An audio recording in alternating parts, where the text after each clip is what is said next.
Hello y'all, Troy here, and today I'm going to be talking about Sid Meier's Civilization 7. Yes, the long-awaited next Civ game. And I've been a long-time fan of Civilization. I've played ever since Civ 4, although I was pretty young at the time, so it was, a bit harder for me to understand the complexities of a Civ game. But nonetheless, loved Civ 5, loved Civ 6. Every Civilization release is usually a bit divisive, and I think Civ 7 is no different. But before we get into that, I want to go ahead and give a sort of channel update. I'm going to be simplifying my reviews a bit. That means less editing, less scripting, and more of me just kind of sitting down, going off the cuff, and just kind of chatting about what I think of the newest games that I'm playing. And this is for a few different reasons. First is that I've become a little bit busier in my personal life, so it's been harder for me to find the time to sort of do these big, long reviews with a lot of editing and scripting, as well as there are a lot of games that I like to play and that I want to put reviews out on, but I unfortunately just don't have the time with my current review structure. And this isn't saying that I won't ever make any more videos that have a lot of editing or scripting in them, just that they'll be more few and far between, like my tier list, my top 10 list, but my just kind of regular game reviews, I just want it to be easy, fun, simple, a way for me to sort of get my thoughts out there and for us to talk about these games. Go ahead and leave a comment down below. What do you think of Civ 7? Though I will be streaming more often because that takes up less of my time, so I'll be trying to stream at least, hopefully 2 to 4 times a week right here on YouTube. So if you haven't already, please subscribe. Hop in my stream sometime and we can always chat about the newest games or whatever I'm playing. Just come hang out. Anyways, back to Civ 7. So let's go ahead and jump into that. All in all, I think it's a good game. I think Civilization 7 is good. I don't think it's bad. I think it has a great foundation. I think the core of the game is great. It still has that one more turn addictiveness, but all the peripheral things, these, a lot of the side stuff that isn't necessarily core to the gameplay experience, those are pretty bad. And Civilization 7 has been receiving a lot of heat lately, and I think the criticisms are very, very valid. I'm gonna go and break down what I think I liked about the new Civilization 7, what I didn't like, and then I'll go ahead and give a final score out of 10. First things are first, the new art style and the graphics, I think for the most part, is pretty damn good. If you didn't know, Civilization 6, it had a really cartoony art style and it was pretty divisive to say the least.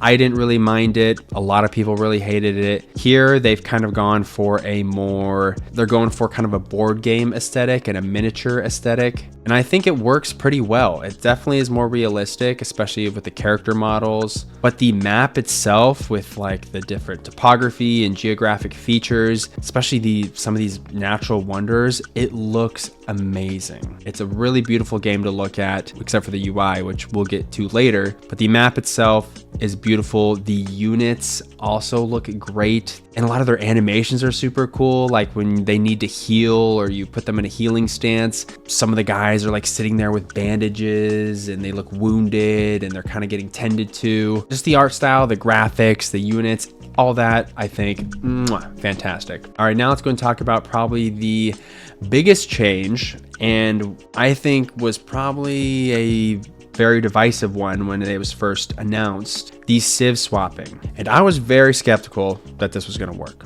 but I am happy to say I think it's won me over. I actually think the Civ Swapping is pretty damn good. So if you didn't know, in most Civilization games, every Civilization game except for this one, you pick a Civ, it's tied to a certain leader, and that's who you play throughout the entire game.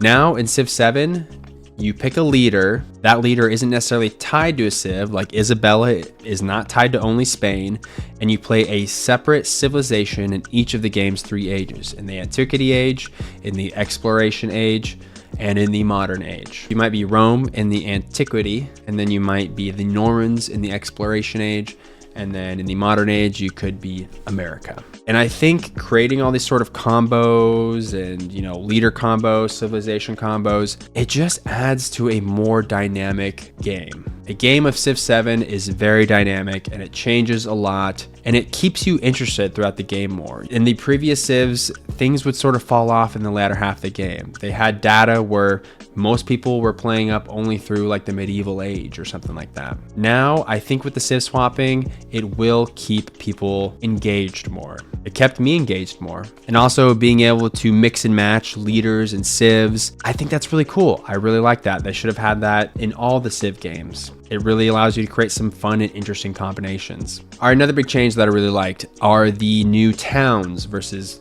the usual cities. Now, when you send a settler out to settle and create a settlement, how many times can I say settle? They will initially create a town, and then you'll have to upgrade that town into a city. Now, towns cannot produce units or buildings, but rather all their production is converted into gold, and then you can use gold to buy things in the town. It's sort of streamlined things a little bit. Towns also have their own specializations. So for instance, if you have a lot of farmland around your town, you can make it a farming town. And when you create a specialized town, all that food is transferred from the town into a connected city. So you can have sort of cities that are being pumped up by these towns. You can create these massive mega cities. This adds just some depth and strategy to sort of empire management, as well as it kind of creates a more immersive historical experience. You know, you can have sort of a breadbasket area of your empire that produces all the food, and it pumps these massive cities that maybe are out in the desert or areas that don't normally produce a lot of food. All in all, great change. I love the towns. All right, next, let's talk about another fantastic change, and one that I think is probably my favorite here, is the new commanders unit. Now, warfare for the most part plays out pretty much the same, but this single unit, these commanders, has single-handedly made the warfare in Civ 7 better than any other Civilization game before it. Now you can stack units into this commander unit, so it allows you to move armies along long distances sort of more organized, and allows you to organize your army more effectively. Now, also, your units don't get XP, your commanders do. And your commanders can unlock some pretty powerful buffs. You can also reinforce your commanders from units that are far away, and it takes them off the map, and then they'll spawn on your commander unit a certain amount of turns, depends on how far away they are, right? Just all in all, this organization makes warfare much less micromanagey and enjoyable. And for someone like me who likes to play aggressive, I like my military-focused civs. It's another chef's kiss, baby. All right, another big change is the diplomacy now. It uses a currency called influence to either enact certain diplomatic actions against the AI or stop the AI from certain diplomatic actions. Or you can use it to influence city-states or independent people, which that whole system's a lot better now too.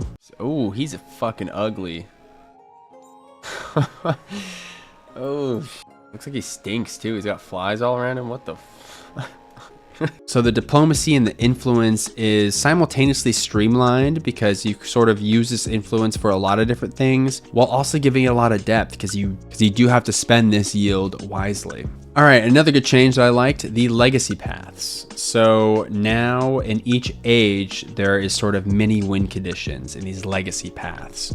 There's the the cultural, the economic, the military, and the science legacy paths. And now there's certain milestones that you can hit on these legacy paths. And for the most part, I do think this is pretty good. It sort of keeps newer players on track and can sort of give you some guidance when you're not really sure what you should be doing. And I do like how each age has its sort of specific win conditions. But on the flip side, the final win conditions I think are kind of weak. The modern age win conditions usually just boil down to completing a specific project, which is weird because a lot of the other win conditions for the exploration age or the antiquity age are a little more involved and a little more outside the box. Anyways, regardless, for the most part, I do like the legacy pass. I think they could just tweak them a little bit. And the final thing I want to shout out is the meta progression.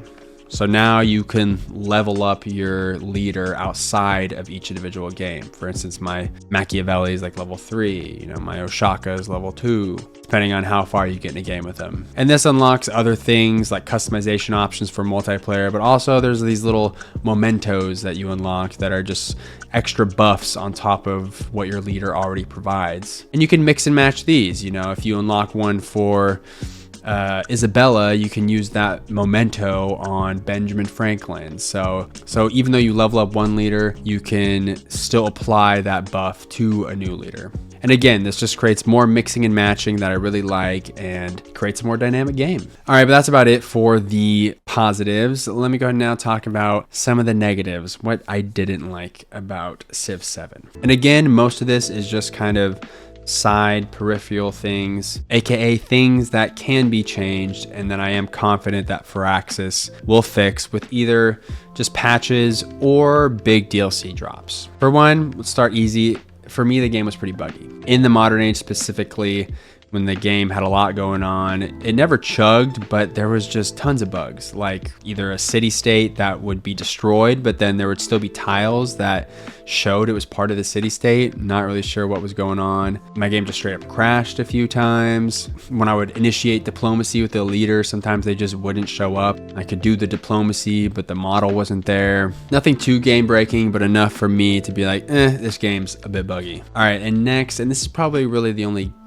new gameplay mechanic that I didn't really like. Religion has really taken a back seat here. The new religion game is pretty weak. It really only takes place in the exploration age. That's really the only age where you're incentivized to go out and spread your religion. But other than that, it's pretty much non-existent. I will say it is cool how now the urban and rural population of a city can follow different religions, and in order to convert a city, you have to convert both. But outside of that, it's really been stripped down. There's no more religious pressure. There's no more faith as a yield. You know, religion, it was a really fun and strong system in Civ 6, and there was a lot of religious focused civs that were really fun to play. Now, I do think they will likely add a future DLC that sort of brings religion back into the fold, but it's kind of bummed to see it not here on launch because it was so good in Civ 6. I don't know why they had to change it. They could have just left it. All right, now let's go and move on to the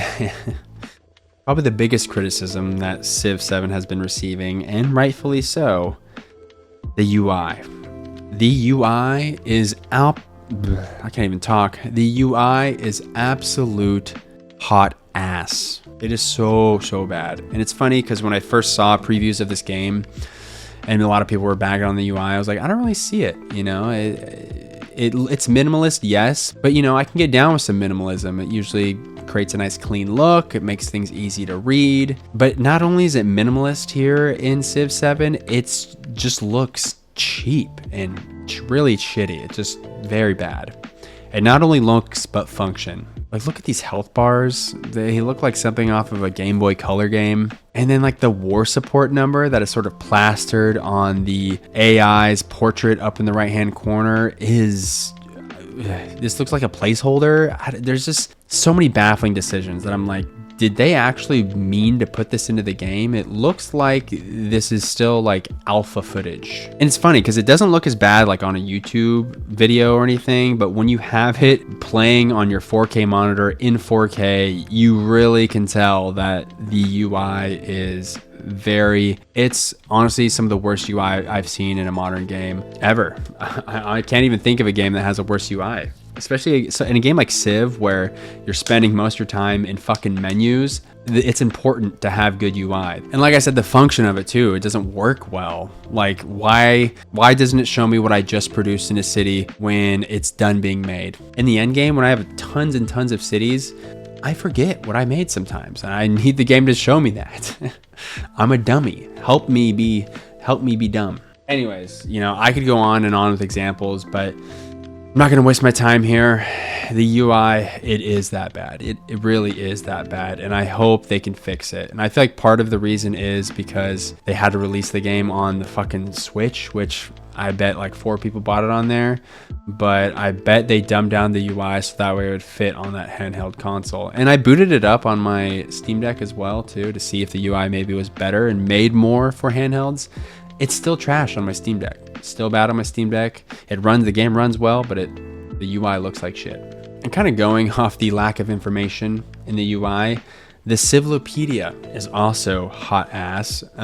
There is far more historical context in the Civilopedia, which is cool. Don't get me wrong. I love history. That's why I like civilization games, and I love a good historical context. But I need to know what I'm looking at actually does in the fucking game, you know? How come it doesn't show me how much science or culture tech or civics take. Why doesn't it show me the trade route range? There's just so much. The Civilopedia is just completely lacking in information. Right now, to learn something about the game, you have to look it up online or watch a YouTuber for it. So yeah, baffling, honestly. I don't know how they fucked that up. And there's a lack of map and like customization options pre-game too. There's, I think, what, like 7 or 8 maps, and some of these I don't even know what they do. Why is there no description on what each map is about? I'm supposed to know what the shuffle map is. Why isn't there a little tooltip? This is just ridiculous. Also, no standard Earth map. I don't play on standard Earth much, but isn't that like a staple in every Civ game? And why is there only standard size? What happened to huge and large and all these other sizes?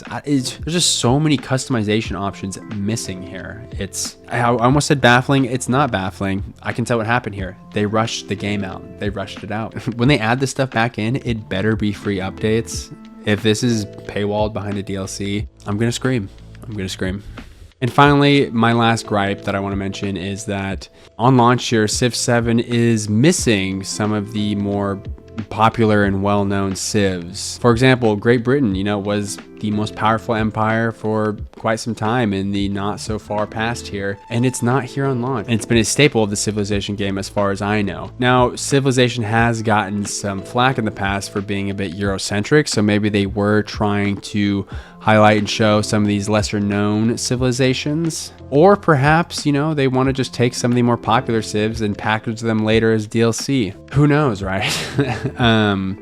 I think the best option here would have the best of both worlds, just have these lesser known civilizations, and then also make sure you're including these sort of series staples on launch. All right, so let's go and wrap things up. In conclusion, the foundation and the core of a truly great Civilization game is here. It's just been released with a lot of features missing. The gameplay is still extremely addictive, and if you're a fan of the Civ series, I think you'll love Civ 7. But if you can, I would recommend to buy Civ 7 until either Firaxis beefs it up a bit with some DLC and extra content, or some big patch fixes. And so in its current state, I really can't say that Civilization 7 is a great game, but I still am having a ton of fun playing it, and it is still addictive for me. So because of that, I am going to give it a 7.5 out of 10. It's a good game. It's not objectively great because it is missing a lot, but the core of what's here is great, and it has some serious potential. I think the biggest thing holding it back right now is the UI. And it's not even that the UI needs to look good. If they could just make shit function properly and give the information that I'm looking for, that would be huge. If it's ugly, that still sucks, but I can kind of move on past that. But the fact that it just doesn't work properly, all in all though, yep, Civilization 7, I'm having a lot of fun playing it. I would recommend it if you like Civ and you really want to play it. You're not going to be disappointed. But also, if you want to wait, keep playing Civ 6, which is a much more complete experience right now, until Civ 7 gets fixed a bit. I don't think you're making a mistake.